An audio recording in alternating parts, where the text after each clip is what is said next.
আপনি আমি জিনা থেকে বেঁচে থাকতে পারি, ইনশাআল্লাহ তাআলা আল্লাহ পাক সাক্ষাৎ মৃত্যুর মতো এই আযাব থেকেও, বিপদ থেকেও আল্লাহ বাঁচাতে পারে। এটা একটা হাদিস, সবাই মনে রাখবেন। দ্বিতীয় একটা বলি, এটা আমাদের সব বিবাহিতদের জন্য। আজকে তো বিবাহিতরাও অভাব নাই।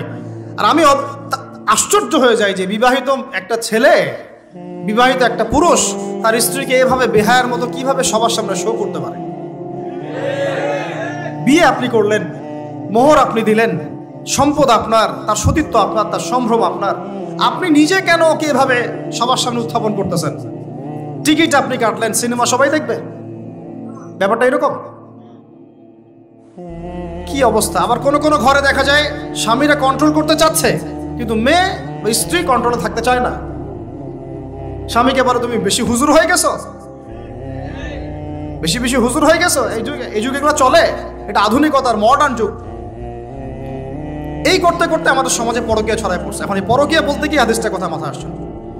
আল্লাহর নবী সাল্লাল্লাহু আলাইহি ওয়াসাল্লামের একজন সাহাবী, মহিলা সাহাবী, কি সাহাবী বলেন? এরকম ঘটনা দুই একটা ঘটেছে, আমি একটা বলতেছি খালি। মদিনা মহিলা সাহাবী কোনো একভাবে এরকম একটা অঘটন ঘটে গেছে। মানুষ তো হতে পারে, কি মানুষ তো পাপ করবে, তাই না? হতে পারে। এখন তিনি গর্ভবতী হয়ে গেছেন। নবী সাল্লাল্লাহু আলাইহি ওয়াসাল্লামের কাছে এসে বলছেন, ইয়া রাসূলুল্লাহ তাহিরনি, আমাকে পবিত্র করেন, আমি অনেক বড় অন্যায় করে ফেলেছি। নবী সাল্লাল্লাহু আলাইহি ওয়াসাল্লাম মুখ ঘুরিয়ে নেন, মুখ ঘুরিয়ে নিয়ে বলেন যে বাসায় যাও, তওবা করো, আল্লাহ মাফ করে দিবে। নবীজি শুনতে চাচ্ছেন না, কারণ শুনলে কোর্টে মামলা আসলে তো বিচার করতে হবে। তিনি বলছেন যে বাসায় যাও, বাসায় যা মাফ, আল্লাহর কাছে ইস্তেগফার করো, আল্লাহ মাফ করে দিবেন। আবার এদিক দিয়ে ঘুরে আস, ইয়া রাসূলুল্লাহ আমাকে পবিত্র করেন, আমি অন্যায় করে ফেলেছি। এভাবে কয়েক দফার পরে নবীজি বলছেন, তুমি কি অন্যায় করেছো? এমন কোন কাজ কি তুমি করেছো? সুরমা দানিতে সুরমা নেয়ার সময় আমরা যেভাবে নেই, এরকম কোন কাজ কি তুমি করেছো? মানে উনি শব্দটা উচ্চারণ করলেন না, মুখ দিয়ে একটা এক্সাম্পল, মিসাল দিয়ে বুঝালেন, তুমি কি এরকম কোনো কাজ করেছো? অ্যাডাল্ট্রি কোনো কাজ করেছো? তো তিনি বলছেন, হ্যাঁ আমি গর্ভবতী হয়েছি। নবী সাল্লাল্লাহু আলাইহি ওয়াসাল্লাম আমার বিচার করে দেন। তিনি বলছেন যে বাসায় যাও, আগে সন্তান জন্ম দাও, তারপরে দেখা যাবে। সন্তান জন্ম হলো, সেই মহিলা আবার এসেছেন, সাহাবী, ইয়া রাসূলুল্লাহ আমার বিচার করে দেন। বলছেন সন্তান জন্ম হয়েছে, হ্যাঁ। এখন সন্তান কি করে? দুধ পান করে। দুধ পান করাও, 2 বছর দুধ পান করাও, তারপরে বিচার করে দেব। 2 বছর দুধ পান করা শেষ, সন্তান এখন শক্ত খাবার খেতে পারে।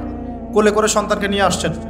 নবী সাল্লাল্লাহু আলাইহি ওয়াসাল্লামকে বলছেন যে ইয়া রাসূলুল্লাহ, এই যে আমার বাচ্চা দেখেন খেতে পারে, এখন একে আমার বিচার করে দেন। দেখেন তাদের পরকালের কনসেপ্টটা কেমন ছিল, তাদের পরকালের চেতনা কেমন ছিল। এবার নবী সাল্লাল্লাহু আলাইহি ওয়াসাল্লাম বলেন, তোমাদের মধ্যে কে আছো এই বাচ্চার দায়িত্ব নিতে পারো? একজন আনসারী সাহাবী বলছেন আমি। বাচ্চা তার কোলে দিলেন, দিয়ে বলেন এই তাকে নিয়ে যাও, নিয়ে গিয়ে অমুক জায়গায় নিয়ে তাকে রজম করো। কি করো? রজম মানে কি ভাই? কোমর পর্যন্ত মাটিতে গেঁথে দিয়ে পাথর নিক্ষেপ করে, এই রজম করতে গিয়ে তার গা থেকে রক্ত ফিনকি বের হয়ে কোনো একজন সাহাবীর, সম্ভবত খালিদ ইবনে ওয়ালিদ রাদিয়াল্লাহু আনহুর জুব্বার মধ্যে গিয়ে লেগেছে। তখন তিনি কিছুটা তাচ্ছিল্যের স্বরে একটা বাক্য প্রয়োগ করেছেন, ছি এটা কেমন হলো। হ্যাঁ, মানে কিছু বলেন নাই, জাস্ট একটা রিয়াকশন দিয়েছেন যে এত। নবী সাল্লাল্লাহু আলাইহি ওয়াসাল্লাম এই কথাটাই বলতে চাচ্ছি আমি। তিনি বলেছেন, হে তুমি তাকে এভাবে করো না, আন্ডারএস্টিমেট করো না। এই নারী এই অপরাধ করার পরে যে পরিমাণ ইস্তেগফার করেছে, আল্লাহর কাছে তওবা করেছে, তার একার তওবা যদি মদিনাবাসীর মধ্যে ভাগ করে দেওয়া হয় তাও কম হবে।